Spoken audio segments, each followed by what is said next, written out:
Once again और segment जिसका आपको बहुत दिनों से इंतज़ार था और मुझे बहुत बेहतर पता होता है। आप यकीन जाने कि शायद आपको इस चीज़ का अंदाज़ा नहीं है, लेकिन मुझे आपसे ज़्यादा इस चीज़ का अंदाज़ा होता है कि आपको किस वक्त क्या चीज़ सुनने का दिल करता। मैंने अपनी जो लड़कपन है उस दौर से लेकर और अब मेरी जो कह लीजिए कि जो एक जवानी की उम्र होती है वो अब ढल रही है। मैं 28 साल का हो चुका हूँ, तो मैंने अपने वो लड़कपन से लेकर उस लड़कपन के दौर को गुजारते हुए, टीन एज को गुजारते हुए, अपनी जवानी पर जो है वो एक मैच्योर मर्द होते हुए वो जो एक ढलान का सफ़र होता है वो मैंने आप लोगों के साथ तय किया है। तो मुझे पता है कि आपको किस वक्त क्या सुनने का दिल करता। उसकी एक वजह यह है कि मैं कभी भी ज़िंदगी में कोई काम अधूरा नहीं करता।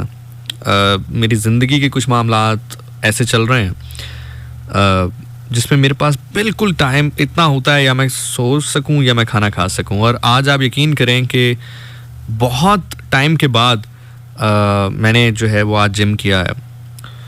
तो यहाँ से आप अंदाज़ा लगा सकते हैं। तो आप में से बहुत सारे लोगों के मैसेजेस आ रहे थे कि अब आप 1:30 का सेगमेंट नहीं करते हैं, और मैंने हमेशा आपसे कहा कि मैंने कभी कोई काम अधूरा नहीं किया। कोशिश की है कि जब भी करूँ तो उसको पूरे दिल के साथ करूँ, पूरी मेहनत के साथ करूँ, तैयारी के साथ करूँ।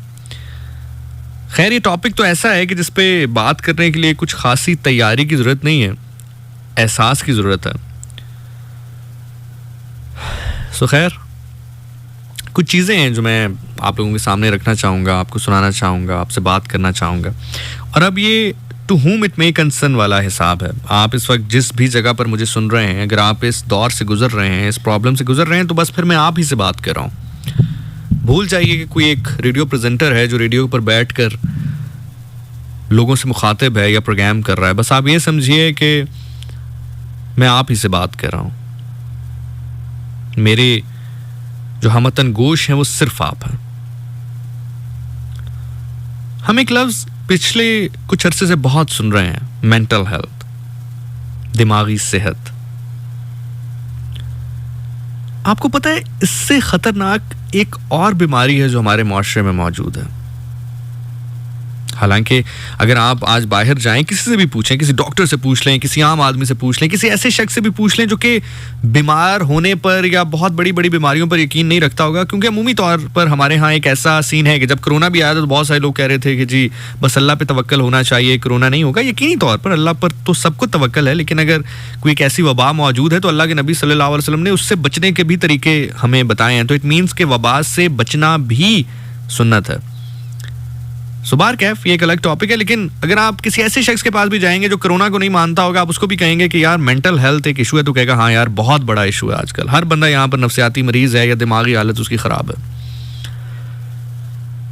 लेकिन अगर आप मुझसे पूछेंगे तो शायद मेंटल हेल्थ को मैं सेकंड पे रखूंगा, दूसरे नंबर पे रखूंगा। इससे बड़ी एक बीमारी हमारे माशरे में मौजूद है, और मैं अपनी बात को जस्टिफाई करने के लिए, सेकंड करने के लिए एक सबूत लाया हूं अपने साथ। अब आप पूछेंगे कि ऐसी क्या चीज है जो मेंटल हेल्थ से भी ज्यादा इशू क्रिएट करती है, या ऐसी चीज है जो कि नुकसान दे रही है हमारे माशरे को। तो जनाब वो है हमारा रवैया टुवर्ड्स मेंटल हेल्थ बतौर सोसाइटी। आपको पता है कि हम मीम्स बनाते हैं किसी के मेंटल हेल्थ के ऊपर, हम मजाक बनाते हैं किसी की मेंटल हेल्थ का, हम मजाक बनाते हैं किसी की ऐसी कंडीशन का जिससे वो गुजर रहा होता है। आज मैं आपके साथ एक खत शेयर करूंगा। मैं स्क्रॉल कर रहा था फेसबुक के ऊपर, तो मुझे एक पोस्ट नजर आई। अमूमी तौर पर मेरी ख्वाहिश ये होती है कि जो मज़ाक से रिलेटेड पोस्ट है वो मैं पढूं, क्योंकि ज़ाहिर है सारा दिन इंसान थक जाता है, काम कर रहा होता है, तो कुछ उसको फ्रेश होना होता है, तो मज़ाक से रिलेटेड पोस्ट पढ़ी जाए। तो मैंने देखा कि एक तस्वीर है, एक एस्से की तस्वीर है। जैसे बच्चों को दिया जाता है ना कि बच्चे किसी भी टॉपिक के ऊपर कोई एस्से लिखें, मजमून लिखें, तो एक एस्से की तस्वीर है और उस तस्वीर को लगाया गया है, ऊपर हंसने वाले इमोजीज हैं और नीचे कमेंट्स जो हैं वो 1000 की तादाद से तजावुज कर चुके हैं। मैंने जैसे ही कमेंट्स को खोला तो उन कमेंट्स में उस तहरीर का मजाक बनाया जा रहा था। वो जो मौजू उस बच्चे ने लिखा था उसका मजाक बनाया जा रहा था। लोग उसकी अंग्रेजी का मजाक बना रहे थे, उसकी ग्रामर का मजाक बना रहे थे, जो उसने लिखा था उसका मजाक बना रहे थे। और आप यकीन करें कि जब मैंने वो ऐसे पढ़ा जो उस बच्चे ने लिखा है, मुझे नहीं पता कि मेरी आंखें कितनी देर तक भीगती रहीं। तब मुझे यह एहसास हुआ कि मेंटल हेल्थ सेकेंडरी है। हमारे माशरे को मेंटल हेल्थ बाद में तबाह करेगा, पहले वो रवैया तबाह हमें करेगा कि जो रवैया हमें हर चीज में मीम्स बनाने की तरफ भेज देता है। मैं अब वो ऐसे आपके सामने पढ़ता हूं। ये एक जमात, शायद 6ठी या 7वीं या 8वीं जमात के एक बच्चे का लिखा हुआ ऐसे है। और बेसिकली आई थिंक इस तरह की चीजें जो हैं वो टीचर्स की तरफ से ही लीक्ड होती हैं, क्योंकि जाहिर है ये एक एग्जाम के दौरान लिया गया, क्योंकि ऊपर उसने लिखा है सेक्शन सी और मौजू था memorable day of my life, मेरी जिंदगी का सबसे यादगार दिन। इस मौजू के ऊपर ऐसे लिखना था, अंग्रेजी का ये पेपर था। और जाहिर है जो इन्विजिलेटर होता है या जो पेपर चेकर होता है या जो टीचर होता है, जाहिर है उस तक ये पेपर गया होगा और उसी ने इसकी तस्वीर लेकर कहीं पोस्ट की होगी और फिर ये कहीं पर वायरल हुई और फिर लोगों ने इसका मजाक बनाना शुरू किया। लेकिन जिसका मजाक बनाया जा रहा है, अब वो जो ऐसे लिखा है जिस बच्चे ने, वो किस मेंटल स्टेट में है, अब जरा अंदाजा लगाइएगा। बच्चा लिख रहा है कि my life is very bad, मेरी जिंदगी बहुत बुरी है। I do not need my life, मुझे मेरी जिंदगी की जरूरत नहीं है। याद रहे कि जो मजबून का टॉपिक था वो था memorable day of my life, जिसको वजह बनाकर इस ऐसे को ट्रोल किया गया या इसका मजाक बनाया जा रहा था या इसके नीचे हंसा जा रहा था। बच्चा लिखता है कि I do not need my life, मुझे अपनी जिंदगी की जरूरत नहीं है। आई हेट माई लाइफ, मैं अपनी जिंदगी से नफरत करता हूं। I don't care about my life, मैं अपनी जिंदगी के बारे में कुछ सोचता नहीं हूं। आई नीड माई लाइफ डेथ। अब मैं एज इट इज जो जुमला है वो वैसे ही पढ़ रहा हूं जैसा उस बच्चे ने लिखा है। जाहिर है इसमें ग्रामर मिस्टेक होंगी, तमाम तर चीजें होंगी जिसका मजाक बनाया जा रहा है, लेकिन मैं एज इट इज वैसे ही जुमले पढ़ूंगा। जो एहसास होता है उसकी कोई ग्रामर नहीं होती है, वो डायरेक्टली दिल पर जाकर आपको बता देता है कि लिखने वाला या समझाने वाला क्या कह रहा है। जब बच्चा भूख के लिए रोता है अपनी बचपने में, तो वो माँ को कह नहीं सकता, लेकिन जब वो रोता है तो माँ को पता चल जाता है ये भूख की वजह से रो रहा है या सिर्फ किसी और वजह से रो रहा है। एहसास होता है ना, एहसास की कोई ग्रामर नहीं होती। खैर बच्चा लिखता है कि I need my life death, so मजे not in my life, life is very danger, I don't like my life. I wish for death in dunya. I hate my life. Life is very heartful. I wish my life get car accident. Life is very, very, very boring. I hate my life. I wish I can die. आप ये अंदाजा लगाइए, ये ऐसे जब किसी teacher के पास पहुंचा होगा, कोई भी इंसानों का मुआशरा अगर होता, I am really sorry to say this, शायद मैं थोड़ा सा हार्श हो जाऊं, लेकिन अगर इंसानों का मुआशरा होता तो सबसे पहले वो टीचर भागता उस बच्चे की जानिब कि ये 10 नंबर का ऐसे इसको तो साइड पे करें, वो 10 नंबर उसको ना भी मिले ना सही, सबसे पहले उस बच्चे की तरफ भागता कि उसने किस मेंटल स्टेट के अंदर ये बातें लिखी हैं। मैक्सिमम सेकेंड ईयर का बच्चा रहा होगा ना, क्योंकि बोर्ड के पेपर्स जिस तरह से वो पेपर का फॉर्मेट मुझे नजर आ रहा है, या 9th-10th का बच्चा है या फर्स्ट ईयर या सेकेंड ईयर का बच्चा है। एक बच्चा लिख रहा है कि मैं चाहता हूं कि मेरा एक्सीडेंट हो जाए, मैं उस एक्सीडेंट में मर जाऊं। एक बच्चा लिख रहा है कि मैं चाहता हूं कि मेरी मौत वाक़या हो जाए, मुझे ये ज़िंदगी नहीं चाहिए। बजाय इसके कि हम उस बच्चे की तरफ भागें, उसको पकड़ें, उसको समझें, उसको सुने, हम क्या कर रहे हैं, उस सफ़े की पिक्चर ले रहे हैं, उसको फेसबुक पर पोस्ट कर रहे हैं एक मीम्स के ग्रुप में, और उसके नीचे 1000 से ज़्यादा कमेंट्स तजावुज़ कर चुके हैं जो इस बच्चे की ग्रामर का मजाक उड़ा रहे हैं या इस बच्चे की राइटिंग का मजाक उड़ा रहे हैं। अब मुझे बताएं, ज़्यादा ख़तरनाक मेंटल हेल्थ का शिकार हो जाना है या इस रवैये का शिकार हो जाना है कि आपको मेंटल हेल्थ, किसी की मेंटल हेल्थ नज़र ही ना आए और आप उसके ऊपर भी मीम्स बना रहे हैं। हम किस मुआशरे में हैं? हम क्या ये वाकई इंसानों का मुआशरा है? और ये तो खैर मैंने आपको एक एग्जाम्पल के तौर पर बात सुनाई, आप डेली लाइफ में देख लें। इस चीज को, बुलिंग को, जितना मैंने फेस किया है, जितना मैं रिलेट कर सकता हूं, शायद ही कोई कर सकता हो।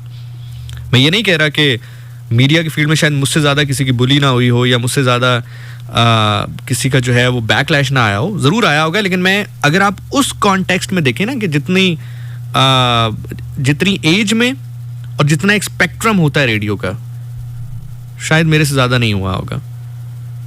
From the day I started my studies, from the immediate family to you just name it. उसके बाद when I started the radio, ये मेरी गलती तो नहीं है कि अगर मेरी आवाज़ किसी ऐसे प्रेजेंटर से मिलती है जो कि उस टाइम पर बहुत फेमस है। आप यकीन करें, 3 years straight on the trot, मैं जब जब प्रोग्राम करता था, मैसेजेस हों, कॉल्स हों, कमेंट्स हों, दे ऑल वर लाइक कि आप कॉपी कैट हैं, आप कॉपी कर रहे हैं, आप नकल उतार रहे हैं, आप 2 नंबर हैं, आप ऐसे हैं, आप वैसे हैं। But tough time never last, but the tough people do. फिर एक वो मौका आया कि मैंने उस शख्स का इंटरव्यू किया, उस शख्स से पूछा, वो मेरे साथ शो में बैठ गया, उसने ऑन एयर ये कह दिया कि यार लोग ये बात कहते हैं, जब मैं आया था तो मेरे बारे में कहते थे कि आप किसी और को कॉपी करते हैं, तो you just go with your work. लेकिन जस्ट फॉर द सेकेंड, वो अलग बात कि मैं आतिशे गमे जिंदगी से मर गया होता, मैं आतिशे गमे जिंदगी से मर गया होता, वो अलग बात कि किसी ने बहुत प्यार से माथे पे हाथ रखा है, सल्लल्लाहु अलैहि वसल्लम।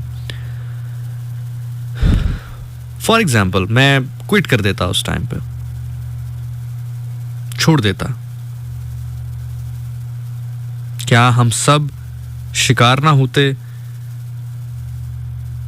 एक इंसान के करियर तबाह होने का? और हो सकता है कि मैं उस करियर की वजह से उस मेंटल स्टेट में चला जाता जहां पर मैं सुसाइड अटेम्प्ट कर सकता। आप लिंक कनेक्ट करते हैं ना। मैं अपनी एग्जांपल सिर्फ इसलिए दे रहा हूं just to relate it with you. यार हमारे लिए कोई मजाक की हद है ही नहीं। किसी की डेथ हो जाना, किसी की तलाक हो जाना हमारे लिए बाइसे मीम्स है। किसी पर्सनालिटी की तलाक हो जाती है, हम उसमें मीम्स बनाना शुरू कर देते हैं।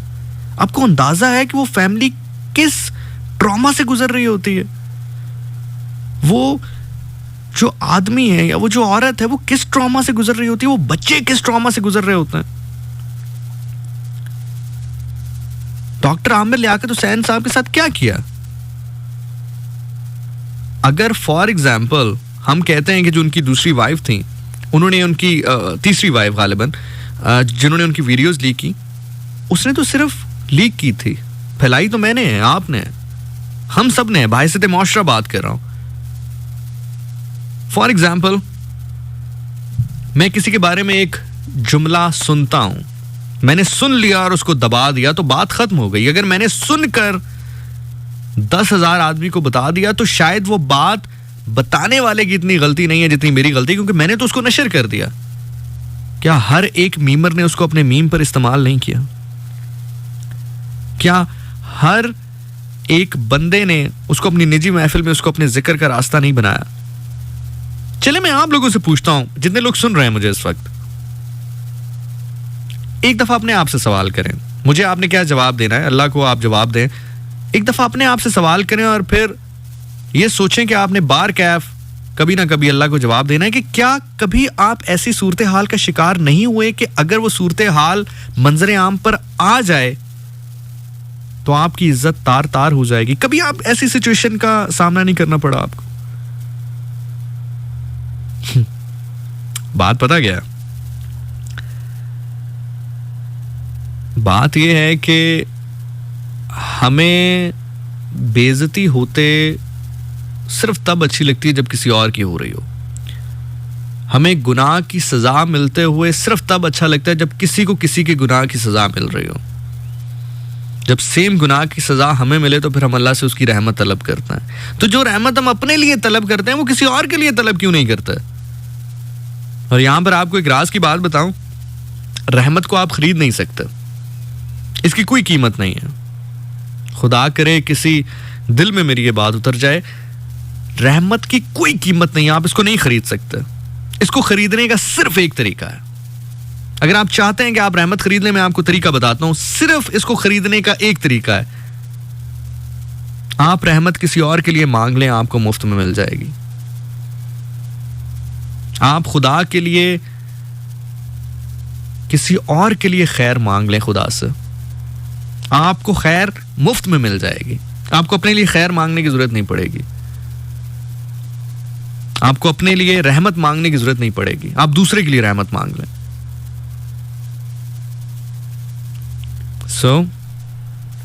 खैर जब ये मैंने ऐसे पढ़ा तो लिटरली मेरी आंखें भीग गई और मैं लिटरली सोच रहा था कि ये जो नीचे लोग, और मैं लिटरली ढूंढता रहा, मैंने स्क्रॉल करके कमेंट्स ढूंढे कि हो सकता है कोई एक बंदा हो जो इस जाविये से सोचे कि बेवकूफो जिसने ये लिखा है उस बच्चे को पकड़ो जाके कि वो किस हालात में है इस वक्त। मिनिमम या 9th में होगा या मैक्सिमम 2nd ईयर में होगा। ऐसा क्या उसकी जिंदगी के साथ हो रहा है कि वो चाहता है कि उसका एक्सीडेंट हो जाए और वो मर जाए। एक बात आपको, और बात शायद आपको अजीब लगे, लेकिन मुझे ये दुनिया की चीजें समझ में नहीं आती हैं। ये बच्चा 9वीं में है या 12वीं में है, यही हालात रहे तो कुछ अरसे में अपने आप को खत्म कर लेगा। खत्म ना भी किया, लाजमी नहीं है कि जान से खत्म हो, ना भी खत्म हुआ तो अंदर से खत्म हो गया तो बंदा तो खत्म हो गया ना। जहनी तौर पर अपने आप को खत्म उसने कर लिया, जज्बाती तौर पर उसने अपने आप को खत्म कर लिया, तो जिंदगी की रंगीनियों से तो वो अपने आप को पीछे ले गया, खत्म हो जाएगा। जिंदा रहा भी तो जिंदा लाश की तरह होगा। फिर हम क्या करेंगे? फिर हम अफसोस करेंगे। ये बिल्कुल ऐसे ही है। यकीन करें कि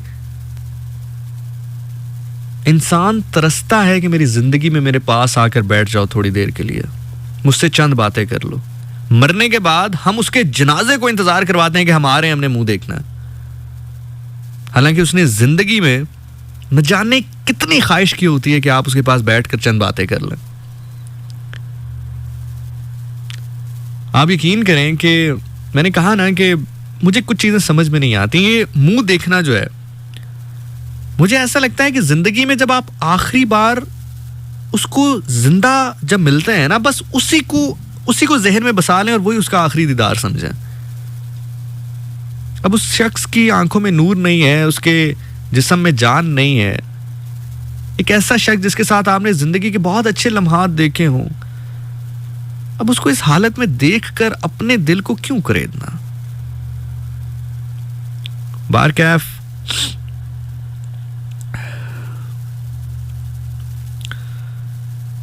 ये जो मेंटल हेल्थ है, अच्छा इसकी एक और बहुत अजीब बात है जो कि बहुत सारे लोग जब समझते हैं तो उस वक्त तक बहुत देर हो चुकी होती है।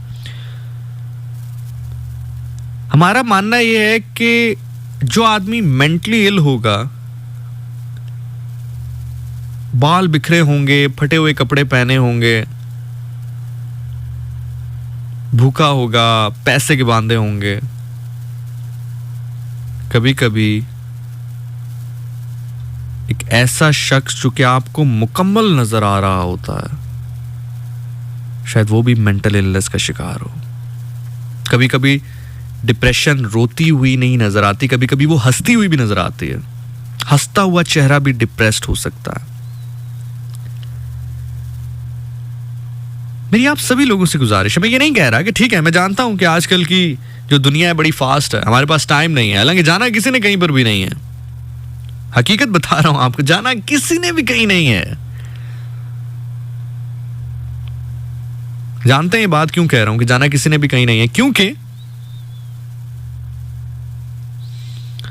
हमें पता ही नहीं है कि हमें कब जाना है।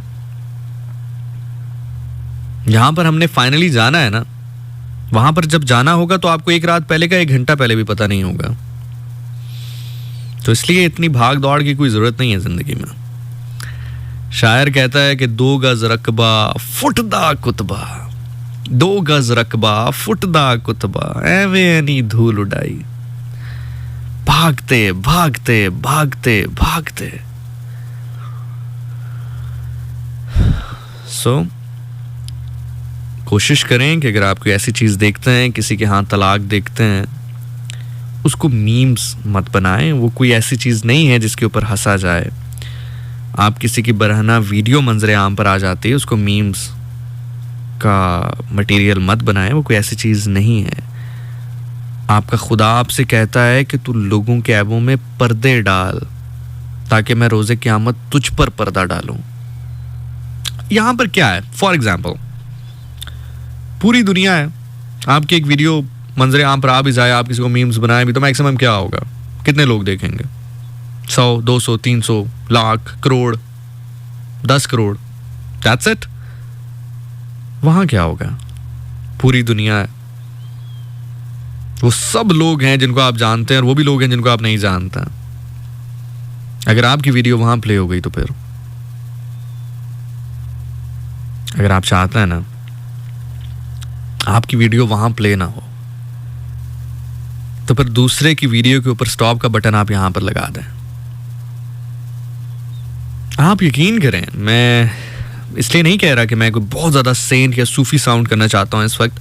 मैं आपको गारंटीड करता हूं इस बात का, गारंटीड, मैं चैलेंज कर रहा हूं ऑन एयर।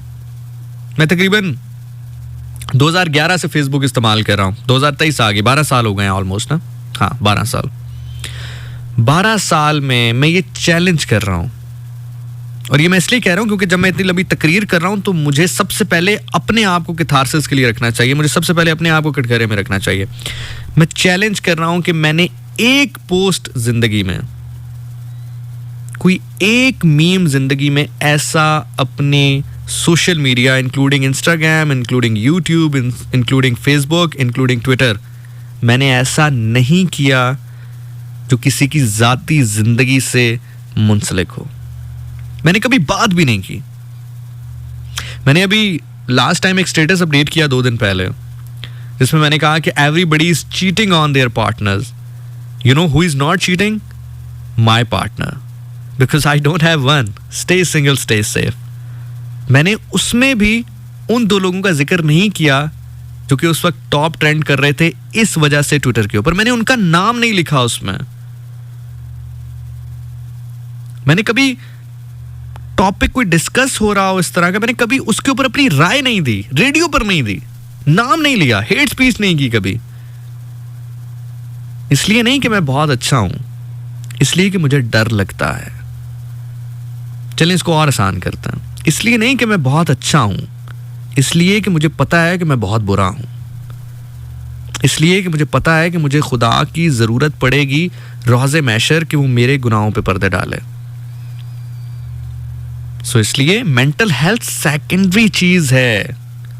पैसे की वजह से हो सकती है, हेल्थ इश्यूज की वजह से हो सकती है, ब्रेकअप की वजह से हो सकती है, इमोशनल ट्रॉमा हो सकता है, बहुत सारी चीजें हो सकती है। इसको क्योर किया जा सकता है। ऐसा नहीं कि सिर्फ पाकिस्तान में है, दुनिया भर में मेंटल हेल्थ इश्यूज चल रहे हैं। इसको क्योर किया जा सकता है, पैसा बनाया जा सकता है, सेहत बेहतर की जा सकती है, ब्रेकअप के बाद मूव ऑन किया जा सकता है, सब कुछ हो सकता है।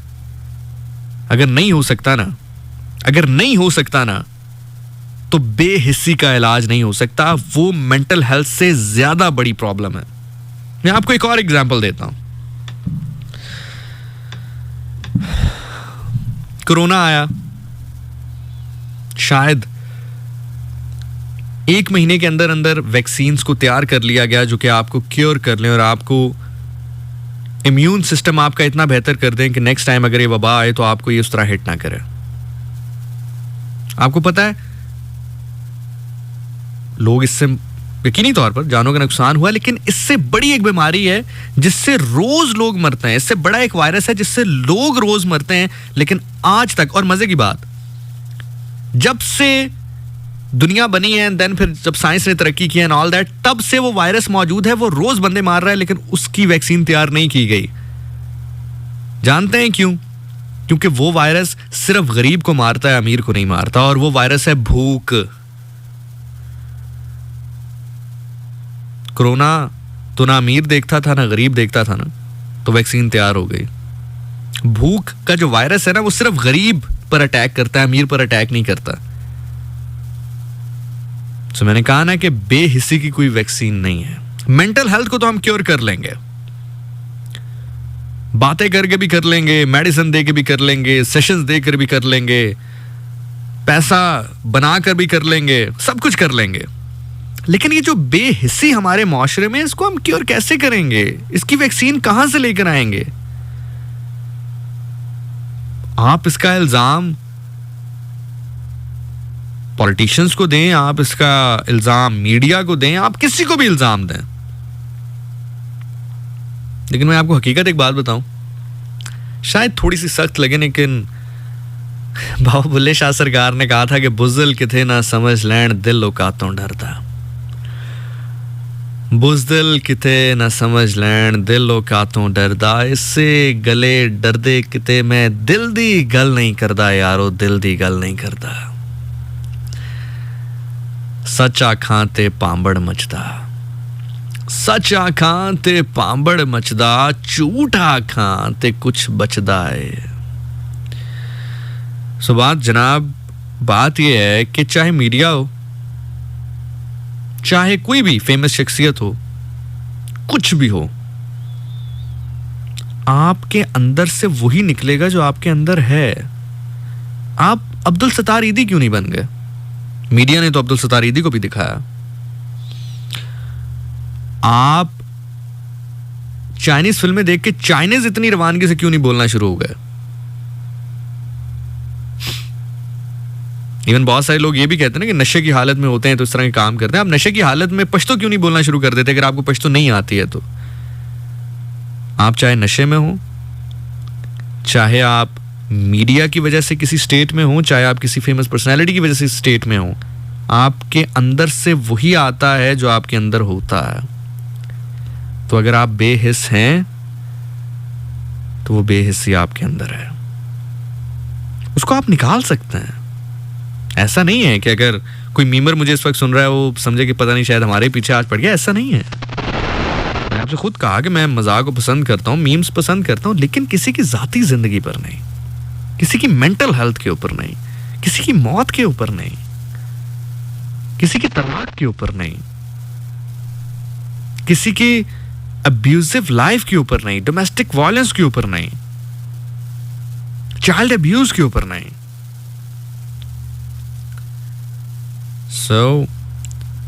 जो इस तक मुझे सुन रहा है, ये तो हो गई वो बीमारी जिसका मैं जिक्र करना चाहता था आपके सामने। खैर, अभी कोई अगर मुझे सुन रहा है जो कि स्टेट से गुजर रहा है मेंटल हेल्थ से,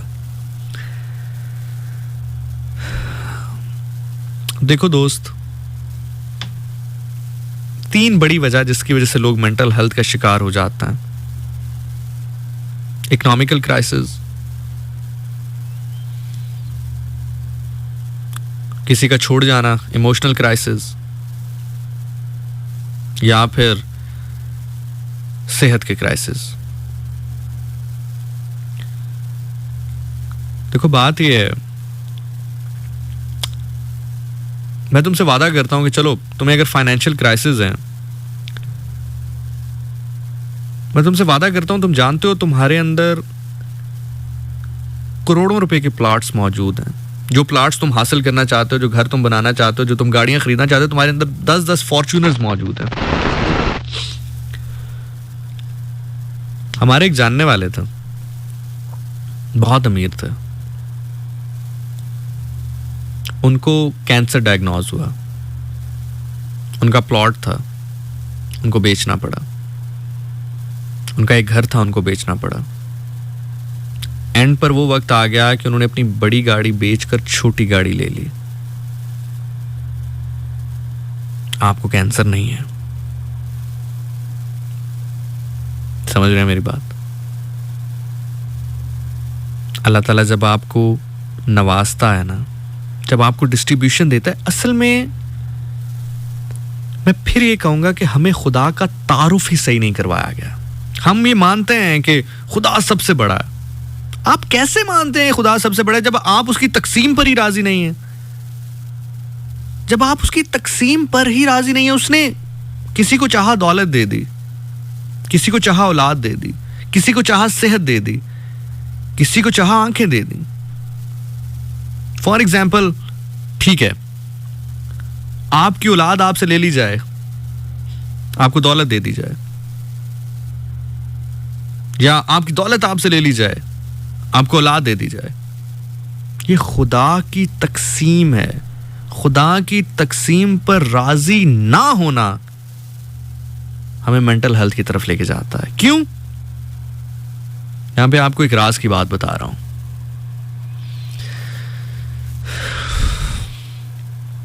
खुदा करे ये बात मैं समझा पाऊं। आप दो चीजों का मजमुआ है, एक है मिट्टी, एक है रूह। That's it. जब आप मर जाते हैं तो आपकी मिट्टी यहीं पर रह जाती है, उसको दफना दिया जाता है। रूह चूंकि अल्लाह का अमर है, वो अल्लाह के पास चली जाती है। आप जब जब ऐसा काम करते हैं जो खुदा के कानून से मुनाफी होता है, आप अपने अंदर उदासी महसूस करेंगे। वो उदासी आपकी नहीं है, वो आपकी रूह की है, क्योंकि वो अल्लाह का अमर है। समझ रहे हैं मेरी बात? दूसरी बात, सेहत के हवाले से बहुत सारे लोग कंसर्न होते हैं। हमेशा जिंदगी में याद रखना, आपने कितनी लंबी जिंदगी गुजारी है इससे कोई फर्क नहीं पड़ता, कैसी गुजारी है इससे फर्क पड़ता है। वो है ना कि शेर की एक दिन की जिंदगी गीदड़ की 100 साल जिंदगी से बेहतर होती है। It is not about how longer you lived. It is about how you have been lived. इसके अलावा जिंदगी में बहुत सारे मकाम ऐसे आते हैं, आपको चीजों को चुनना पड़ता है। जो बेहतर चीजें चुनता है, अल्लाह की तकसीम पर राजी होता है, अल्लाह उसको यकीनी तौर पर वो भी नवाज देता है जो उसने सोचा नहीं होता। जानते हैं क्यों? क्योंकि हमें चाहिए, उसको हमसे कुछ नहीं चाहिए। ताल्लुक बनाए, वो आपका है, आपके साथ है, वो सब कुछ कर सकता है, वो सब कुछ करेगा, सब कुछ करेगा। बस ये जो बेहिस्सी की बीमारी है, इसकी वैक्सीन लगवा लीजिए।